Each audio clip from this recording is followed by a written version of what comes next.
16, 19, basahin natin 19 hanggang 31. Praise the Lord. Sabi ng Biblia, may isang mayamang laging nakasuot ng mamahaling damit at saganang-sagana sa pagkain araw-araw. May isa namang pulubing nagngangalang Lazaro, natadtad ng sugat sa katawan at nakahiga sa may pintuan ng mayaman. Sa hangad na matapunan man lamang ng mga mumong nahuhulog mula sa hapag ng mayaman, at dooy nilapitan siya ng mga aso at dinidilaan ang kanyang sugat. Namatay ang pulubi at siya'y dinala ng mga anghel sa piling ni Abraham. Namatay rin ang mayaman at inilibing. Sa gitna ng kanyang pagdurusa sa daigdig ng mga patay, natanaw ng mayaman si Lazaro sa piling ni Abraham. Kaya't sumigaw siya, Amang Abraham, maawa po kayo sa akin. Utusan po ninyo si Lazaro na isawsaw sa tubig ang dulo ng kanyang daliri at basain ang aking dila, dahil ako'y naghihirap sa apoy na ito.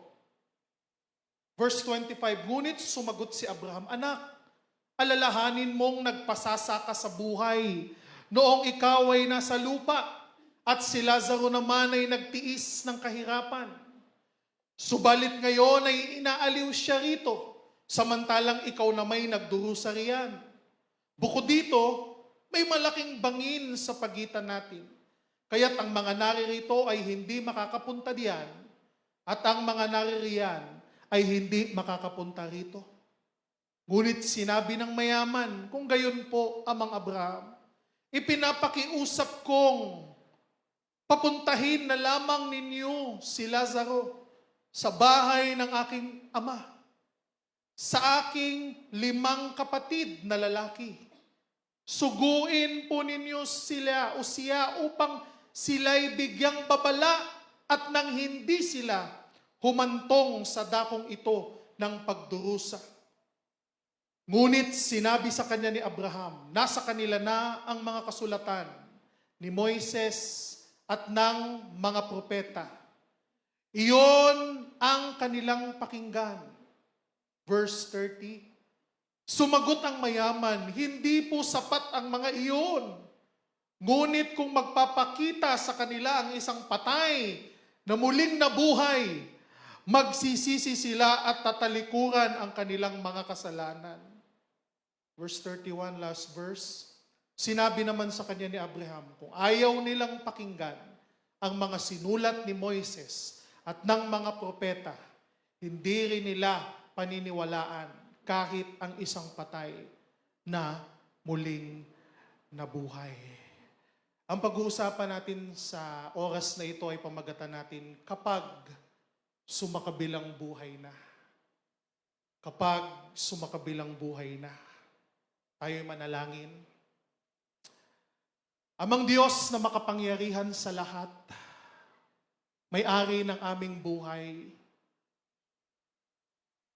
Panginoon ng lahat ng nilikha sa daigdig na ito.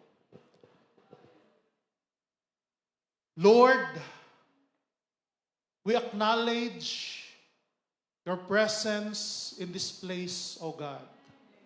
Salamat, Panginoon, sa iyong kabutihan sa bawat isa, yung mga nilikha, maging ang mga nananalig sa iyo, pati ang mga tao, Panginoon, na tumatanggi sa iyong kabutihan. Panginoon, sa oras na ito, pinapasalamatan ka namin, Lord, dahil ikaw, Panginoon, ang totoong Diyos na dapat paglingkuran at sambahin. Diyos na makapangyarihan na nasa langit, wala nang iba. Lord, sa oras na ito, kami po ay dumadalangin sa iyo na buksan mo po ang puso at isip ng bawat isa, Lord. Open our hearts, open our minds, Panginoon. Lord, mangusap ka po sa buhay ng iyong mga anak. Higit sa lahat, Lord, sa lahat ng tao na naaabot ng gawain na ito, maging dito, Lord, sa lugar na ito, maging sa online, Panginoon. Nawa ang iyong mapagpalang kamay, O God, ay maabot ang kanilang buhay at patuloy na ikaw ang mag-transform ng buhay ng bawat isa, Lord. Panginoon, tunay nga po na wala kaming magagawa kung wala ka, O Diyos. Lahat ng mayroon kami, Panginoon, ikaw ang nagmamay-ari. Lahat ng mayroon kami, Panginoon, ito ipinagkakatiwala mo lamang sa amin. At totoo nga po, Panginoon, na maikli lamang ang aming buhay. At sa oras na ito, tulungan mo ang bawat isa na maunawaan namin ang purpose ng life.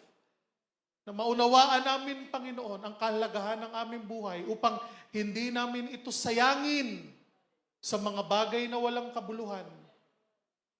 Na kami ay mauubusan na ng oras, Panginoon, at pagkakataon upang ikaw ay sambahin at paglingkuran. Panginoon, salamat po na ikaw lamang po ang maitaas sa oras na ito. Ano man pong pagmamagaling, ano man po, Panginoong, pagmamatigas, ano man pong pagiging suwail na espiritu dito sa lugar na ito, Lord, I will rebuke in the name of Jesus. At lahat ng gawa ng kaaway, Panginoon, ay winawasak namin, Lord. At salamat, Lord, na ikaw po ang maghari sa dakong ito at sa buhay ng bawat isa. Kaya Lord, sa iyo lamang ang lahat ng kapurihan at pasasalamat. Sa pangalan ni Jesus na aming Panginoon, ang lahat ay magsabi ng Amen at Amen. Sige po, maaari kayong umupo. Praise the Lord. Kapag sumakabilang buhay, kahapon kita ko sa daan, maraming nakasinding mga kandila. Kasi maraming mga tao ang nagbibigay ng hugay o alaala sa kanilang mga yumaong mga mahal sa buhay. No? So, in fact, ito ang pinaka-interesting na topic sa mga tao. Kasi alam natin na ang life natin ay temporary lamang dito sa daigdig. Amen?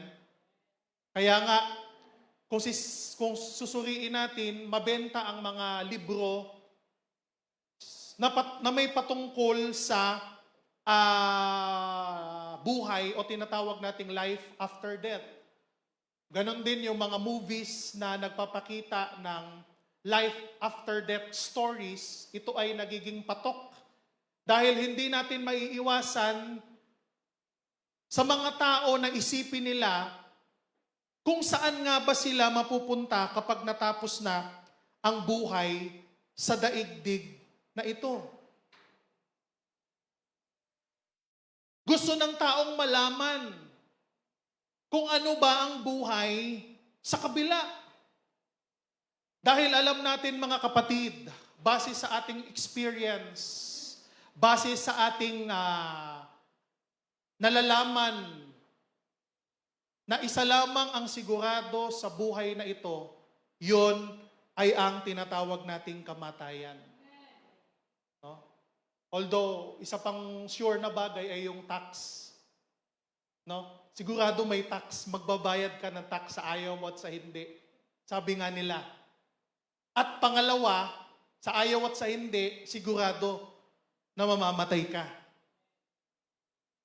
Yun nga lang, minsan may mga namamatay sa maagang edad, meron namang namamatay sa katandaan, pero ang bottom line, ang conclusion, lahat ng tao dadanas ng kamatayan.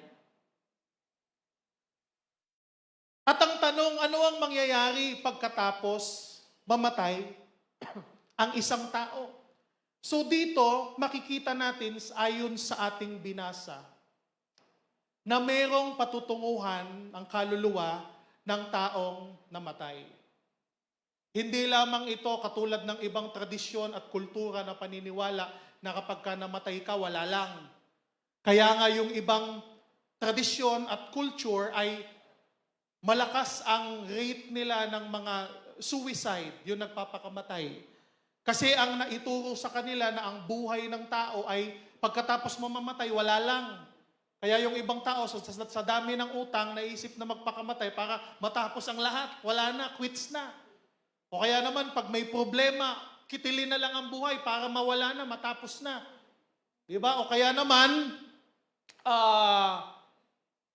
sawa ka na or pangit ang buhay mo ngayon, kaya gusto mo pag nagpakamatay ka, baka pag na-reincarnate ka ulit, baka swertehin ka na. Isilang ka na sa isang mayamang pamilya. O kaya naman, ang paniniwala ng iba, pag namatay ka, pwede kang ma-reincarnate, pero pwede ka na maging ipis, pwede ka na maging butiki. So iba-iba ang paniniwala ng mga tao ayon sa kanilang tradisyon at kultura kung anong meron sa buhay pagkatapos mamatay ang isang tao. Pero dito nakita natin na si Jesucristo mismo ang nagsabi na merong kahahantungan ang buhay ng tao. Dito may dalawang character, isang taong mayaman na hindi pinangalanan at isang tao na mahirap na pinangalanan at ang pangalan niya ay Lazarus. Isang taong mayaman, kung i-compare natin, at isang taong mahirap. Isang taong palaging nakasuot ng magara, sabi ng verse, no? Parang malapit sa politiko. Palaging nakabarong yung politiko eh. Palaging naka-Amerikana, di ba? Honorable, sabi nga nila.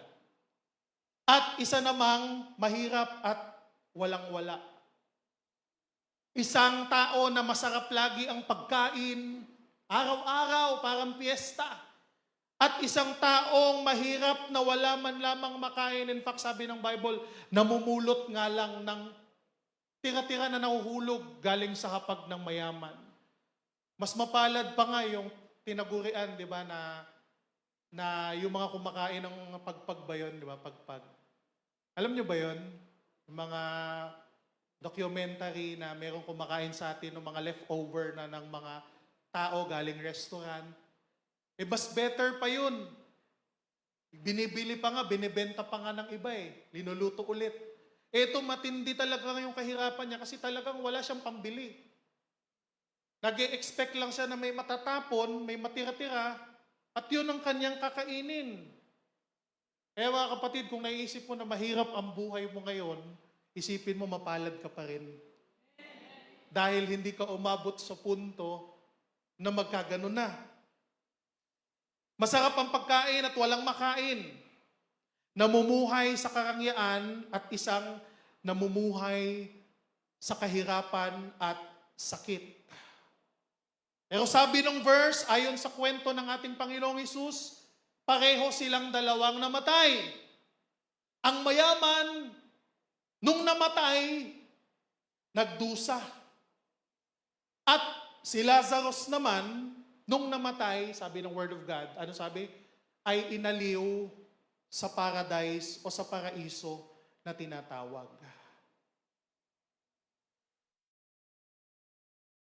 In fact, sabi ko nga,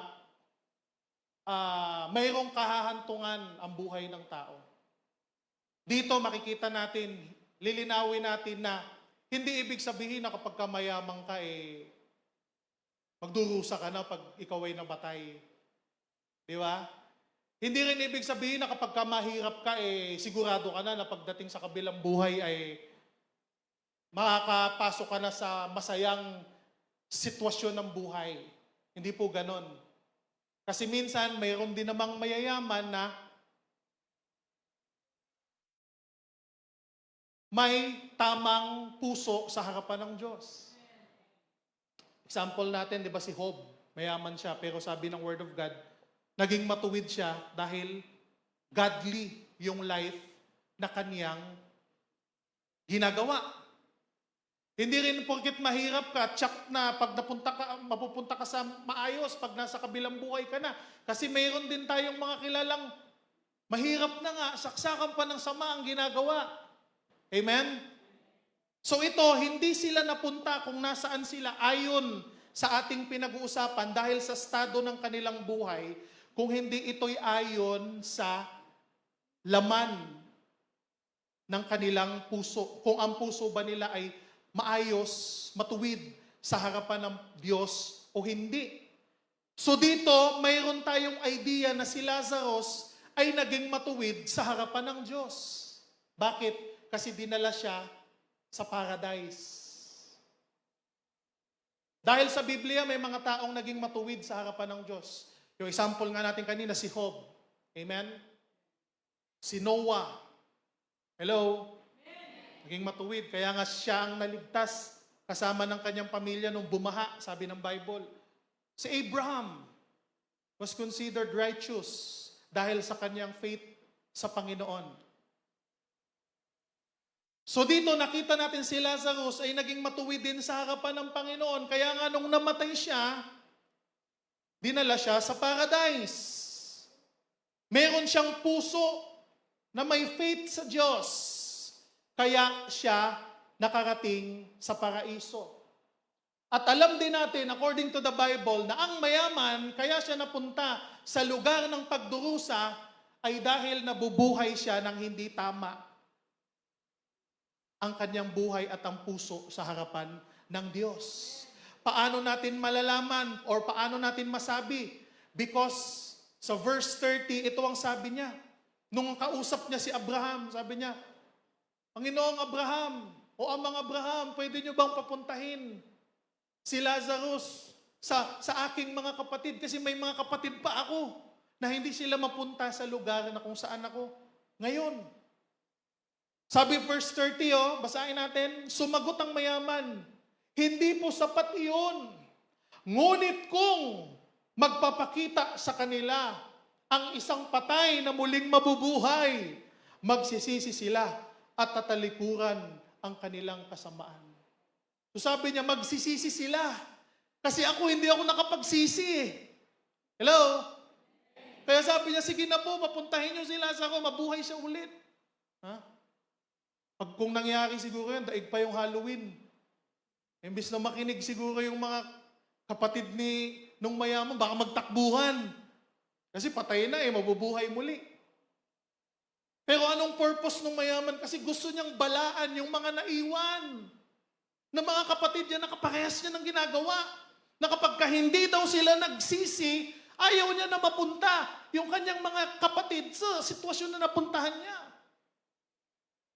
So dito makikita natin mga kapatid na may mga relatives pala na mga nagpipray na sana hindi mapunta rito yung mga kamag-anak ko sa dakong pinagdudusahan ko ngayon. Baliktad yung mga tao, ang pinagpipray nila yung patay. Pero ang totoo pala, according to the Bible, ang mga patay ang nagpipray sa mga buhay na sana hindi sila makarating. Lalo na sa lugar ng pagdurusa dahil hindi naging tama ang buhay nila nung buhay pa sila dito sa lupa.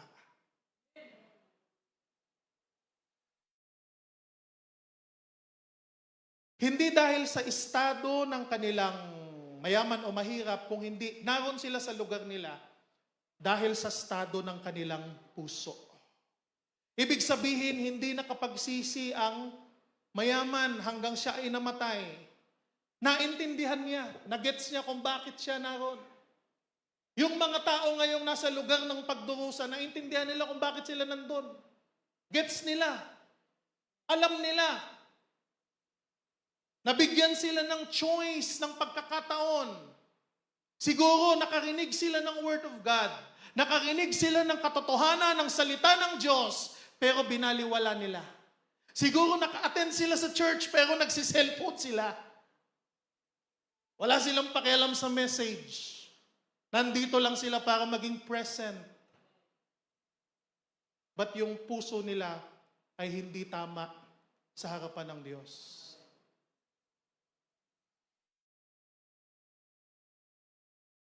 Tanggap nila, aminado sila.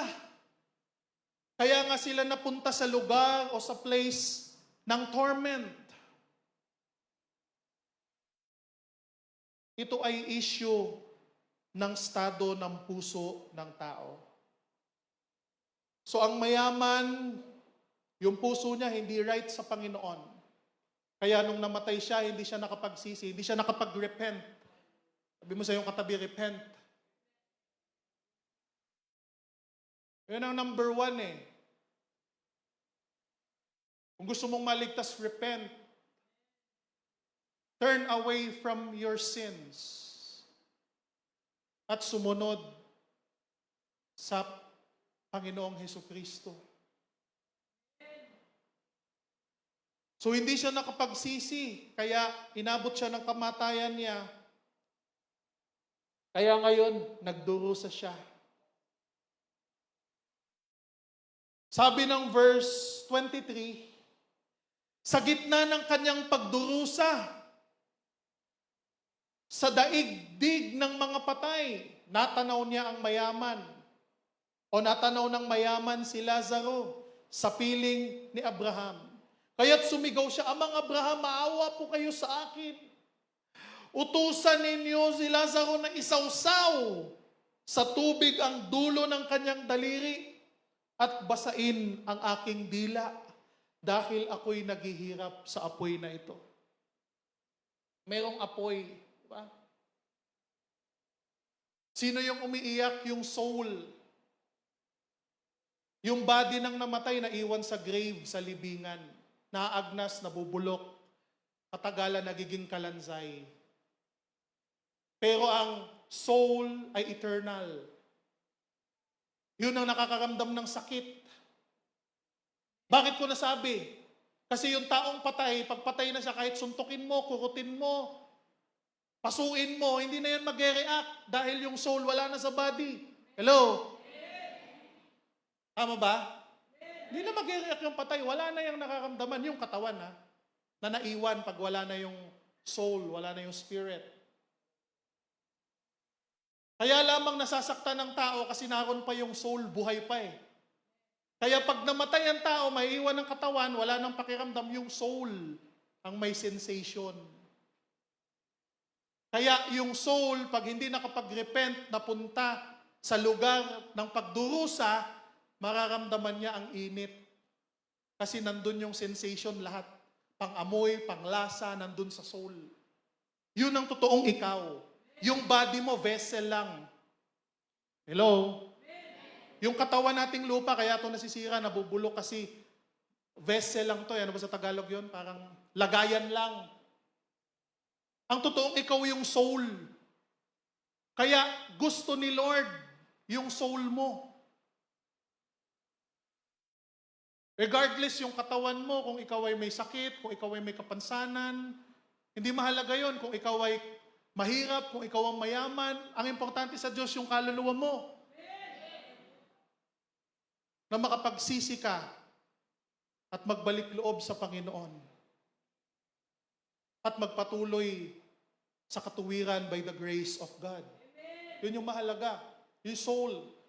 So dito nung namatay yung mayaman, yung soul yung nakakaramdam ng pain, yung init, sabi niya, Amang Abraham, pwede ba yung utusan mo si Lazarus na sausaw niya, yung kanyang daliri, palamigin man lamang yung dila ko.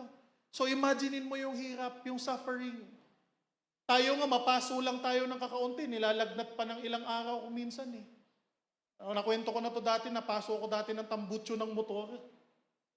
Piraso lang yun, ganyan lang. Kasi nung nagkamali ako ng park na slide, napunta yung paa ko dun sa may tambutso. Hindi ko matanggal-tanggal. Nakastuck. Sabi ko. Pagtanggal ko, kaya may peklat ako sa paa eh. Lapnos. Tapos nung namamaga na para akong lalagnatin nung gabi. Ano pa kaya kung yung buong katawan mo ang naroon sa lugar ng pagdurusa, yung soul mo, buong body mo ang naroon. Sinusunog araw at gabi kasi may apoy. Di ba? Sabi So yun yung reality. At itong kwento na ito, hindi to isang parable lamang Kasi kung malalaman nyo sa Bible, pag parable lamang, dapat meron yung moral lesson. Parable Kailangan may hugot. Pero ito, walang moral lesson dito, kundi plain. Yung lesson dito, plain, nakaano lang. Hindi mo na kailangang isipin, obvious na kung ano yung lesson. Nakalatag na. Yun na yun. Wala ka nang dapat explain. Hindi ito parang figure of speech lang. Hindi, talagang maliwanag na merong kahantungan ng buhay ng tao. Pag parable, hindi pinapangalanan. Di ba? Pero dito may pangalan, si Lazarus. So ibig sabihin, mayroon talagang individual na person yung kinikwento ni Jesus. Di ba? So yung mga nagsasabing, di naman totoo yung hell, ano lang yan? Ano lang yan? Yung parang ano lang, parable lang, hindi naman yung totoo. Hindi totoo, hindi yung totoo ang sinasabi lang, ito ang totoo. Kaya nga nagdusa ang mayaman at si Lazaro naman, nung namatay, ay dinala sa piling ni Abraham sa paraiso. Dahil tama ang naging puso ni Lazarus, bagamat siya ay mahirap. So dito, comparison. May comparison. Kaya, sabi ng verse 22, namatay ang pulubi at siya'y dinala ng anghel sa piling ni Abraham. Ito yung maganda pag ikaw ay believer, pag ikaw ay righteous, pagka ikaw ay namatay, ihahatid ka pa ng mga anghel sa lugar ng masaya at mabuti. No? Kaya akala natin yung mahirap na yun, namatay siya na parang siya lang mag-isa, hirap na hirap sa buhay. Pero nung namatay siya, sinundo siya ng anghel at dinala sa paraiso. Kaya yung buhay natin dito mga kapatid, kahit mahirap, kahit challenging yung life, di ba? Kahit minsan may suffering, may pain, merong persecution, ano pang nararamdaman natin? Pero kahit pagtapos na pala yung oras natin dito sa mundo, na natili tayong tapat sa Panginoon, si Kristo ay nasa puso natin, may susundo sa atin na anghel. Amen? Hindi tayo nag-iisa sa buhay natin. Palakpakan naman natin si Lord. Hindi ka nag-iisa. Normal yung suffering na dinadanas mo, normal kasi human being ka eh. Tao ka eh. Pero ano nagpapatunay? Nariyan lagi si Lord. Nandyan siya lagi. Inaalalayan ka. Kahit pa hanggang dulo, nariyan ang grace ng Panginoon para sa iyo. Pero sabi niya, merong bangin na pagitan. Kaya yung nasa torment, nasa pagdurusa, hindi makakapunta sa paraiso, sa kaginhawaan. At yung mga nasa kaginhawaan, hindi makakapunta sa torment. Kasi sabi ng lugar, kasi sabi ng Bible, mayroong bangin na pagitan. Sabi ng verse 26, bukod dito may malaking bangin na pagitan natin. Kaya ang mga naririto ay hindi makakapunta riyan at ang mga nariyan ay hindi makakapunta rito. So in other words, nasa isang lugar sila or nasa isang, ano ko ba ito explain? Dimension, other dimension, gamitin natin yon. Sila na kung saan meron lang naghihiwalay sa kanila. Ito ay before si Jesus Christ ay mamatay sa krus. So remember the Old Covenant and the New Covenant. New Covenant kasi si Jesus nung pagkatapos niyang mamatay sa krus, iba na yung story eh. Pero dito, buhay pa siya. In fact, siya ngayon nagkikwento eh. Alam natin mga kapatid, nang sinabi rito, daigdig ng mga patay. So, pag inaral mo yan, pag binasa mo yan sa King James Version, ginamit nila dyan yung, I believe, yung Greek word, no, na Hades or Hades. Hades. Kasi sinulat yung New Testament sa Greek. Pero yung equivalent word nun sa Hebrew ay Sheol.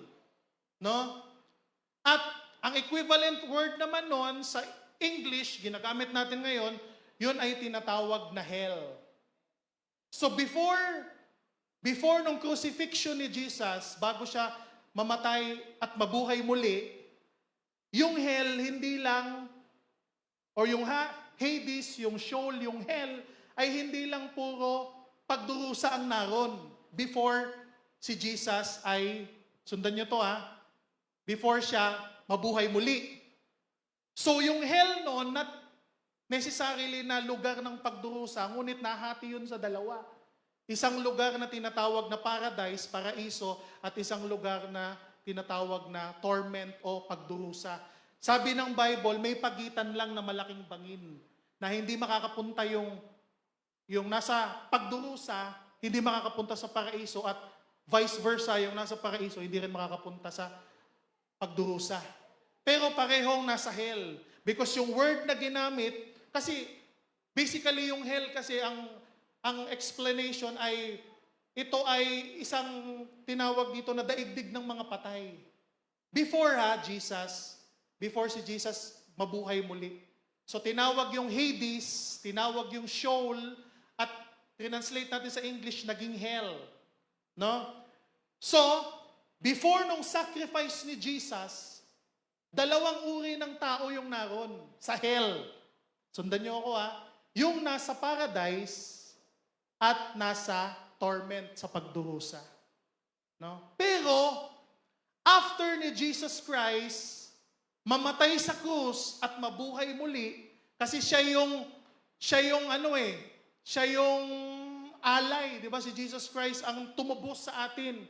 Dahil sa kanyang dugo, tayo ay nilinis, tayo ay binago, tayo ay tinubos mula sa kamatayan at kasalanan. So after mabuhay ni Jesus Christ, nung resurrection day niya, lahat ng mga tao na nandun sa paradise, kinuha niya na. Dinala niya sa langit.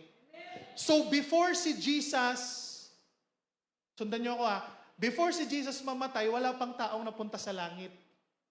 Lahat ng mga namatay, bago si Jesus mamatay din at mabuhay muli, nandun lang sa tinatawag na temporary holding place. Pero meron ng pagdurusa at meron ng paraiso. Temporary lang.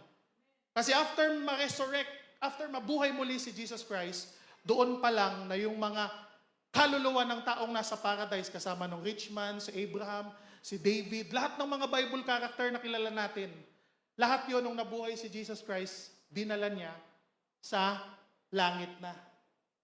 Sundan niyo ako Kaya dito nabuo yung concept ng purgatory.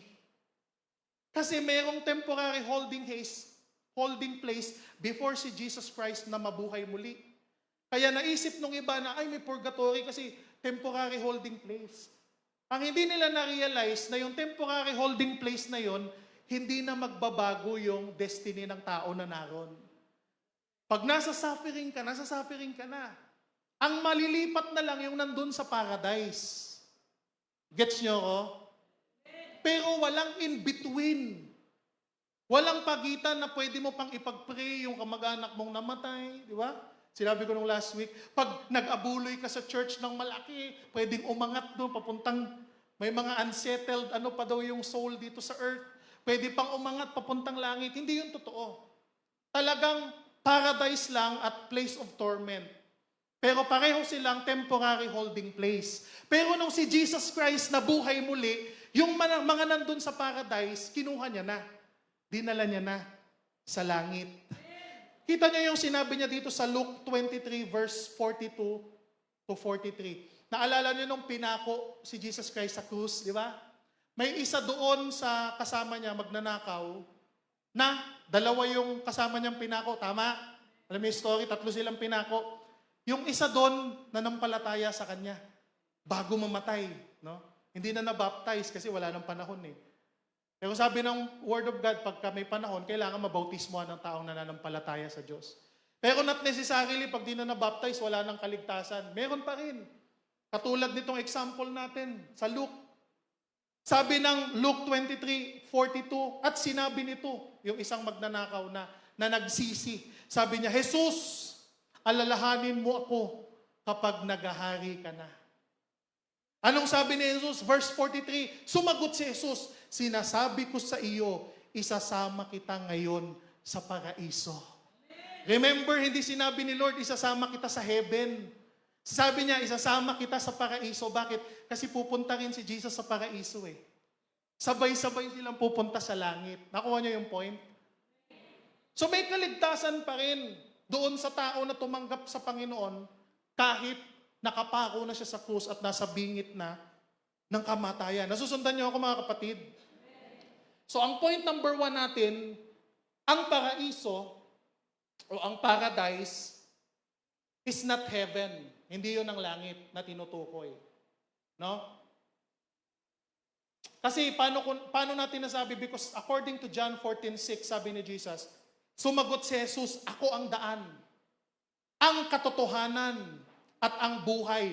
Walang makakapunta sa Ama kung hindi sa pamamagitan ko. In other words, nung si Jesus Christ hindi pa pinapako sa krus, hindi pa siya, because alam natin si Jesus Christ, He was the lamb that was slain, di ba? Sabi nga sa Bible. Siya yung handog, siya yung alay. Kasi according sa Old Testament, para ikaw ay patawarin ng Diyos, kailangan mong pumatay ng inosenteng batang tupa. No? Pero hindi talaga napatawad yung kasalanan mo.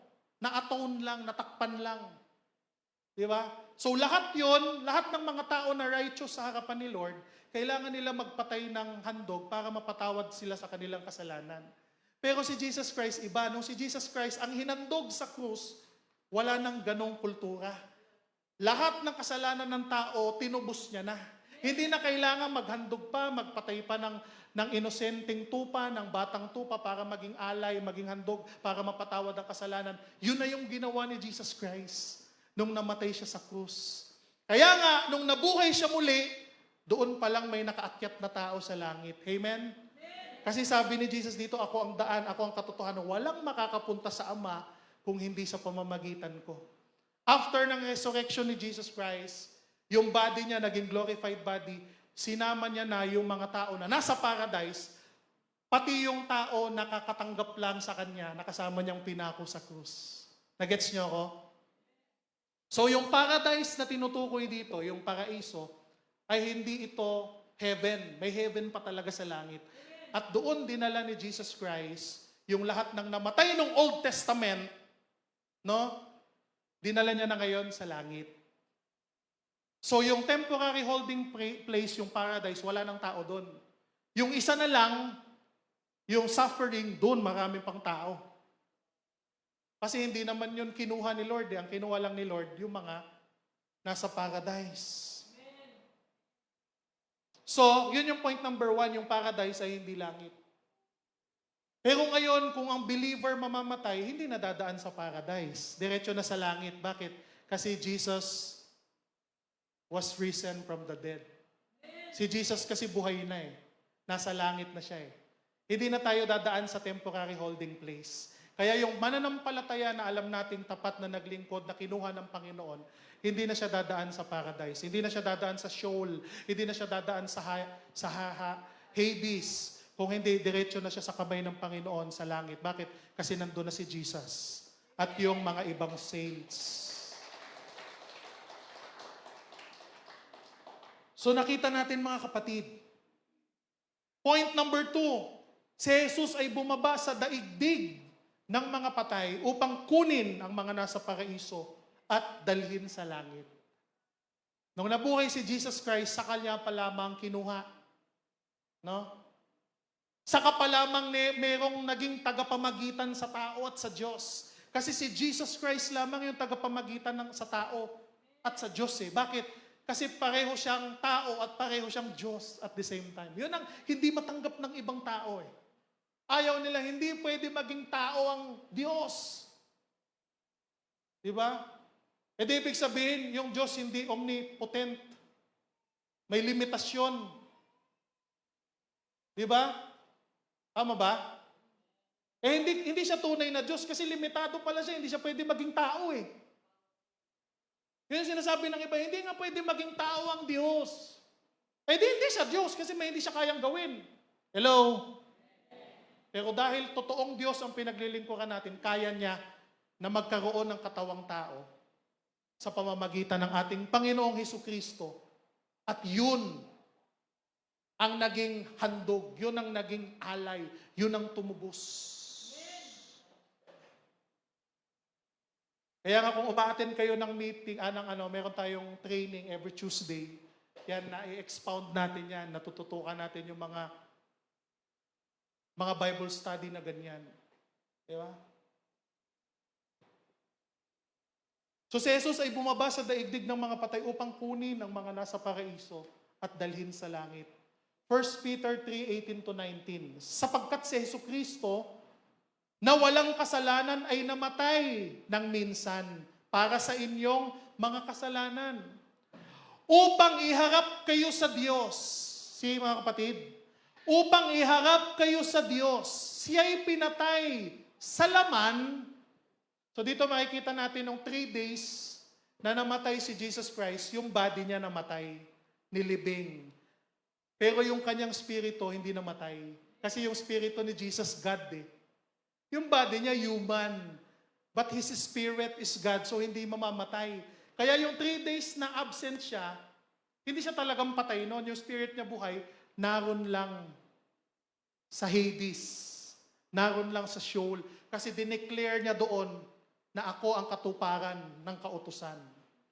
Yung mga naunang namatay na hindi na siya inabutan, doon pinakilala niya, dineclare niya kung sino siya. Ako ang prophecy. Ako ang Messiah. I am the Savior. Yun.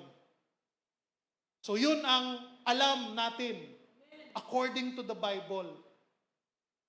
Yung body ni Jesus lang ang namatay, pero yung spirit niya hindi namatay. Patuloy na nag-ministry for 3 days. Kinuha niya pa nga yung mga naroon sa paradise, dinala niya sa hell. Ano sabi? Sabi dito, sapagkat si Kristo ay walang kasalanan, ay namatay ng minsan para sa inyo, ang mga na makasalanan, upang iharap kayo sa Diyos. Saka pa lang, di ba? Siya'y pinatay sa laman at muling binuhay sa spirito. Sa kalagayang ito, yung body niya naging incorruptible body. Nung siya ay bumangon muli mula sa libingan, nagpunta siya at nangaral sa mga espiritong nakabilanggo. See? Ephesians 4:8-7. Ang bawat isa sa atin tinanggap ng tanging kaloob ayon sa sukat na ibinigay ni Kristo. Ganito ang sinabi ng kasulatan, nang umakyat siya sa kalangitan, nagdala siya ng maraming bihag at nagbigay ng mga kaloob sa mga tao. Anong ibig sabihin ng umakyat siya? Ang ibig sabihin niyan ay bumaba siya sa mga kailalimang bahagi ng lupa. So kung umakyat si Jesus sa langit, sabi dito, bumaba din siya sa kailaliman. Kasi yung paradise, we believe, ibang dimension, pero nasa kailaliman pa rin ng lupa. At sa dulong-dulo nun, yun yung mainit. Hello? Remember yung mga namatay, spirits na sila, soul na eh. Wala ng body eh. Kaya ko ginamit yung word na ibang dimension. At alam nyo ba kung ano yung nasa pinaka-core ng lupa? Ano ba yung nasa pinaka-core ng mundo? Mga kapatid.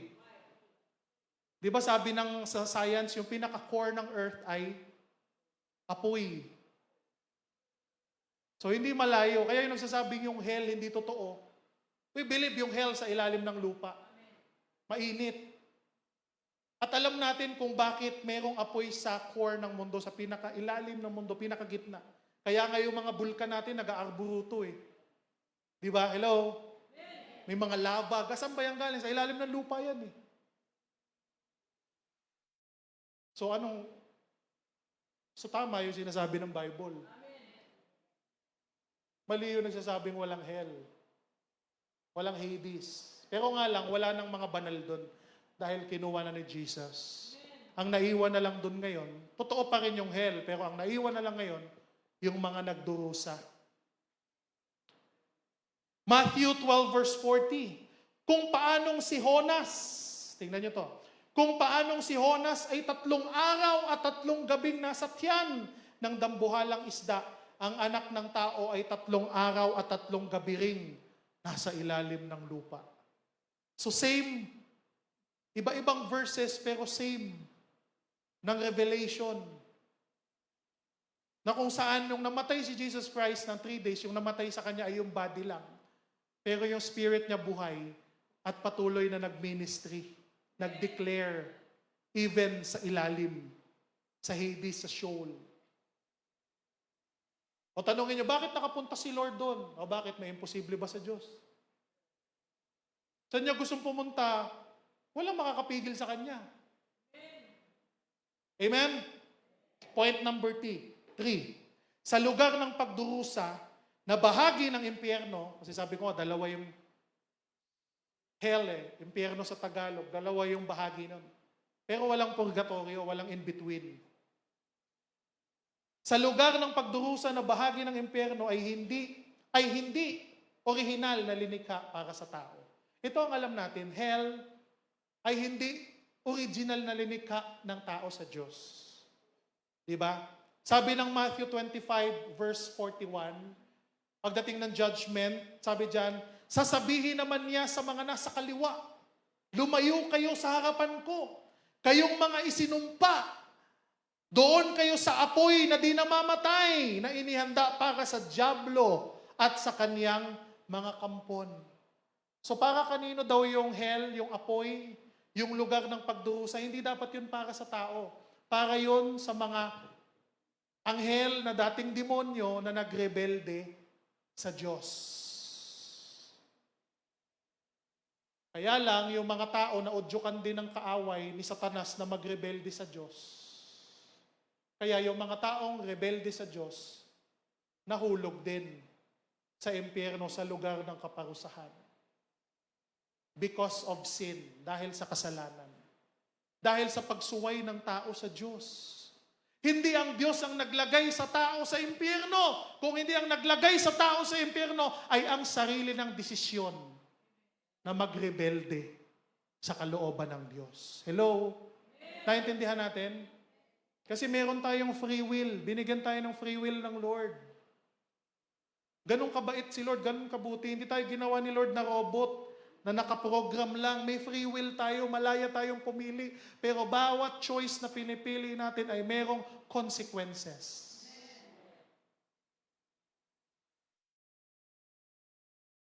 In fact, ayaw nga ni Lord na may mapunta sa hell. Ayaw ni Lord na may mapahamak.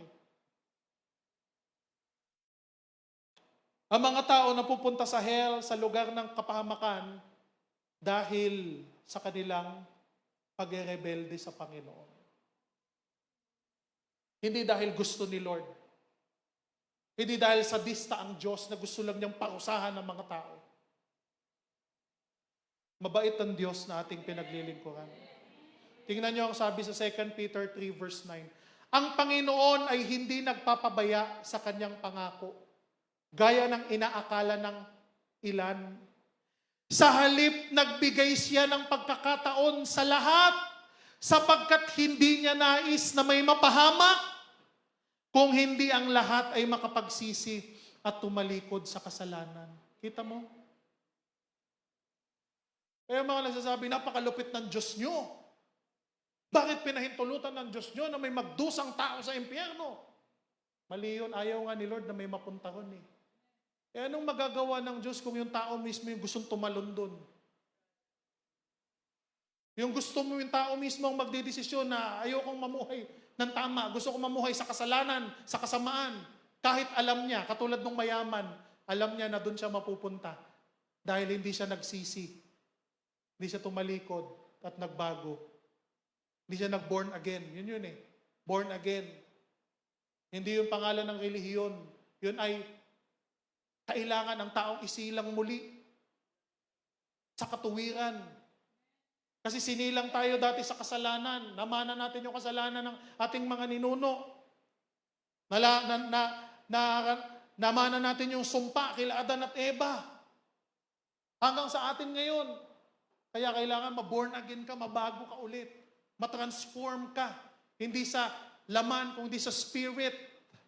Sa spirito mo.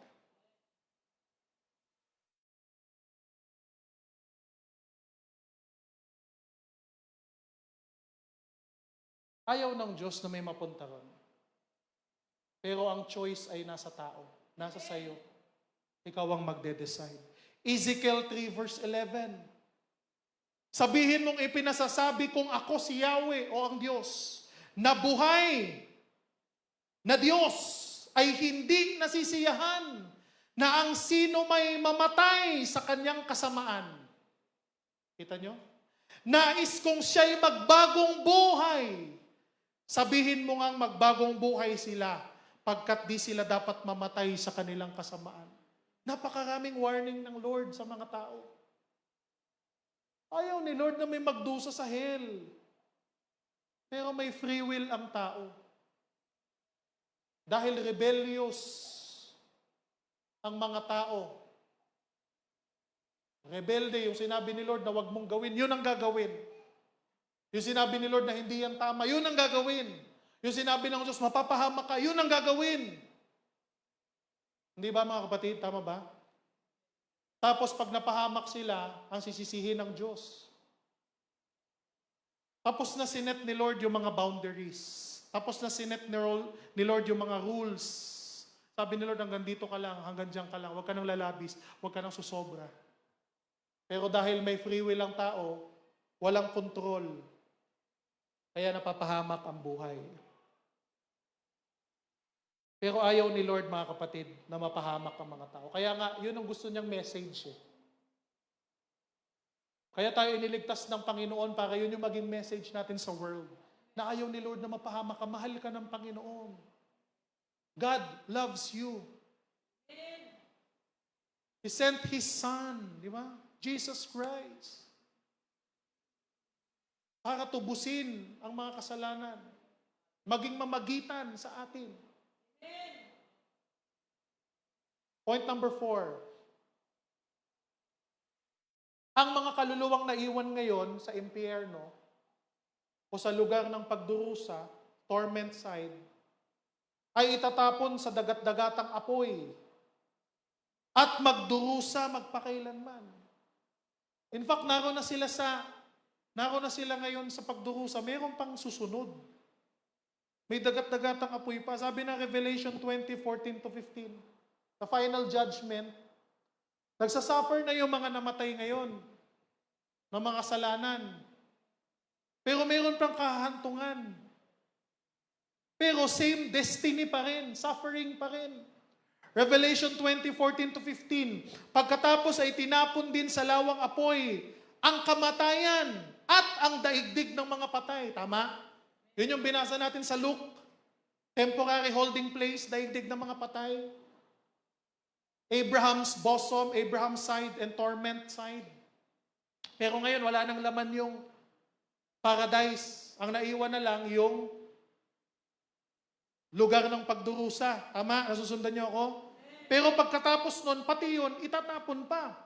Kamatayan at daigdig ng mga patay. Ang lawa ng apoy, ang pangalawang kamatayan. Ang sino mang hindi nakasulat ang pangalan sa aklat ng buhay ay itatapon sa lawang apoy. So hindi na nagbago yung destiny ng mga taong yun. Haharap lang sila sa final judgment, pero same pa rin. Parang kulungan, pero habang nakakulong, tinotorture pa. Yun yung rich man, yun, naroon siya sa lugar na yon. Kaya walang purgatory talaga. Wala nang chance. Habang buhay lang tayo, may pagkakataon, mga kapatid. Huwag nating sayangin ang buhay. Pagka namatay ang tao, wala nang chance. Dapat nakapag-decide ka na, buhay ka pa lang. Kung kaninong side ka papanig. Sa liwanag o sa dilim. Sa Diyos o sa kaaway ng Diyos. Yun lang naman eh. Walang in-between. Pastor, gitna lang ako, neutral ako para walang gulo. Walang ganun. Pag neutral ka, automatic ka, nasa kadiliman ka. Hello? Walang neutral dito. Dalawa lang ang choice, light and dark. Righteousness, wickedness. Pag nasa gitna ka, automatic, wicked na yung ginagawa mo. Walang in-between. Kaya kailangan makasigurado tayo, mga kapatid. Hallelujah. Point number 5. Balikan natin yung 4. Sabi ko nga kanina, soul never dies. Yung kaluluwa never dies. Kung mahaba ang buhay mo dito, mga kapatid, imaginein mo na lang yung eternity. Kung nabuhay ka dito, ang tao dito, 105 years old bago namatay. Akala natin ang haba na, no? 105 years old. Lolong-lolo na. Jackpot na. Bonus na. Okay na. Pero napaka-ikli nun kung i-compare mo sa eternity. Times 1 billion mo. Yun ang eternity. Wala pang katapusan eh. Ubusin mo pa ang lahat ng digits sa math. I-multiply mo pa lang i-multiply. Yun ang eternity. Na-realize ba natin yon? Walang hanggan. Sabi nga nung isang palabas dati, bukas at magpakailanman. Di ba? Noon, ngayon, bukas at magpakailanman. Yung drama-drama ba yung dati? Magpakailanman, walang habang panahon. Kaya ang tanong mga kapatid, where do you spend your eternity? Saan mo gusto na mamalagi yung magpakailanman sa buhay mo? Saan mo gustong ilagay? Point number 1, tiyak ang kamatayan. Yun ang sigurado. Ngunit mayroong tiyak na kaligtasan kay Jesucristo. Amen? Sigurado yung kamatayan eh. Pero si Jesus Christ, meron ding tiyak na promise. May pangako. Romans 10:9-10.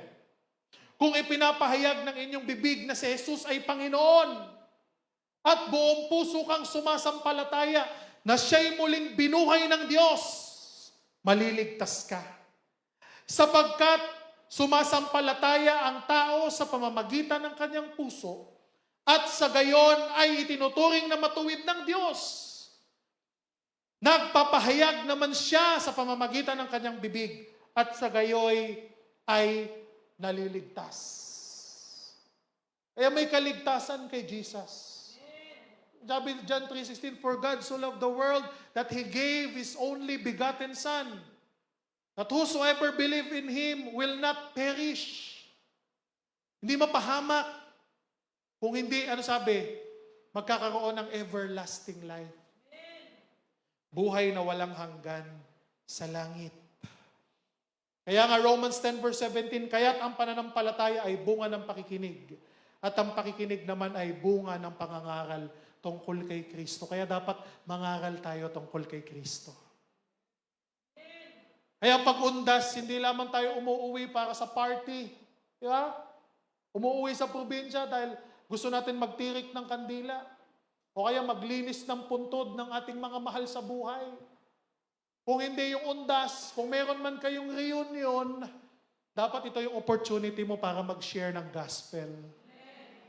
Mag-share ng word of God. Hindi yung mag-share ng mga pamahiin, ng mga kung ano-ano, mga kung ano-ano. Kung hindi, samantalahin mo ang pagkakataon na ito para mangaral at ipaalala sa lahat na sigurado ang kamatayan. Ang tanong, saan mo gustong gugulin ang kaluluwa mo pagkatapos mong mamatay? Tiyak ang kamatayan, pero ano sabi ng Bible? Tiyak na mayroong kaligtasan kay Jesucristo na ating Panginoon at tagapagligtas. Siniling ko pong tayong lahat ito mayo mga kapatid. Hallelujah. Purihin natin ang Diyos. Hallelujah. Hallelujah, Lord. Thank you, Jesus. Salamat, Panginoon. Sa kaligtasan. Salamat, Lord, sa buhay. Salamat, Panginoon, na mayroong kaming pag-asa sa buhay na ito. Na ang buhay namin, Panginoon, ay hindi sayang. Ang aming paglilingkod, ang aming pagsamba sa iyo, Lord, ay hindi sayang, Lord, dahil alam ko na mayroong patutunguhan pagkatapos ng buhay namin dito sa lupa, O Lord. O Diyos, dalangin ko, pagpalain mo ang iyong mga anak, Panginoon. Tulungan mo na lalong maging matatag sa kanilang paglilingkod. Alisin mo, Panginoon, ang pagdadalawang isip. Alisin mo, Panginoon, ang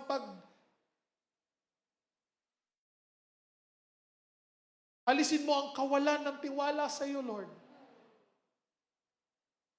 Yung faith, yung hope na meron kami, Lord, ay siyang manatili sa amin, Panginoon, at panghawakan namin.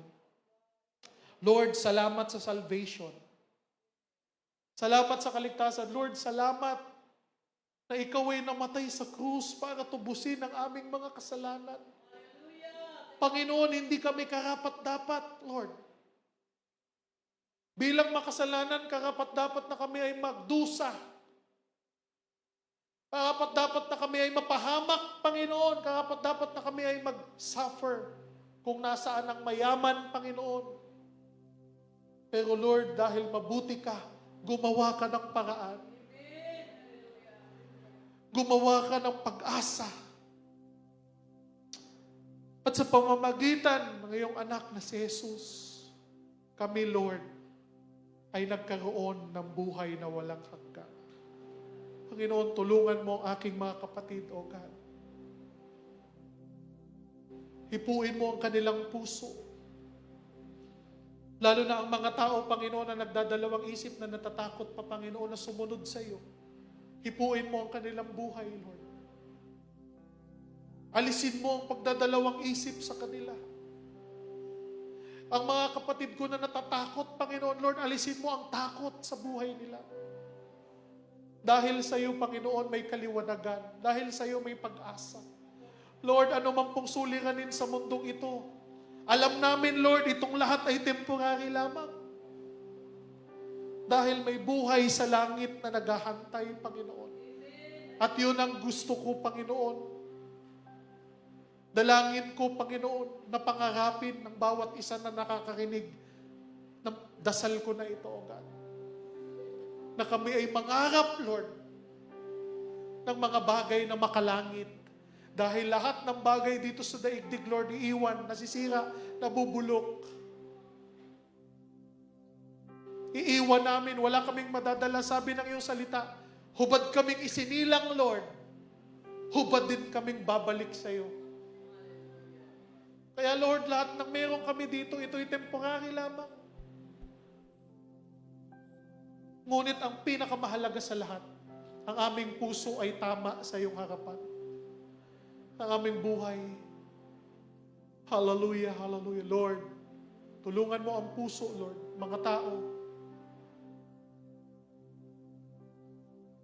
Tulungan mo, Lord, bigyan mo ng kaligtasan. Ang mga mahal sa buhay namin, Panginoon, bigyan mo ng kaligtasan.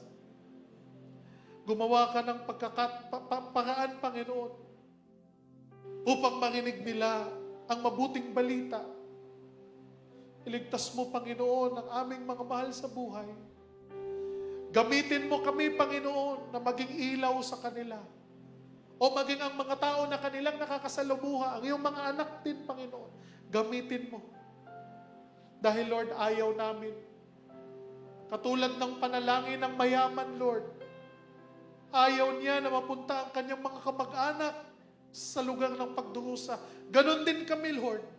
Ayaw namin na kami lamang ang makarating sa langit at maiwan ang aming mga mahal sa buhay na magdurusa. Lord, gumawa ka po ng paraan.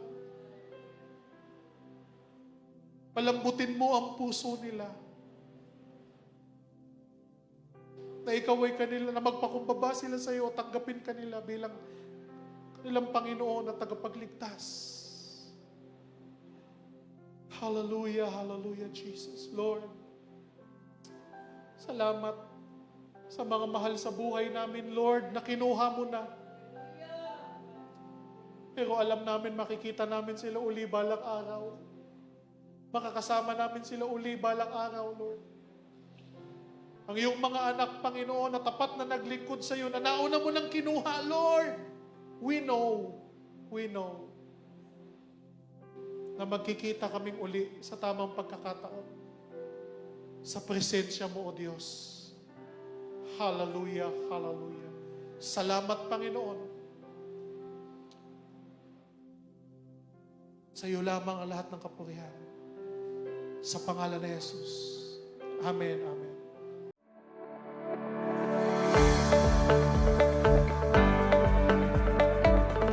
Nabuhay ang ating Panginoong Jesus. Hindi patay ang Diyos na ating sinasamba. Buhay na buhay ang Diyos. Jesus is alive!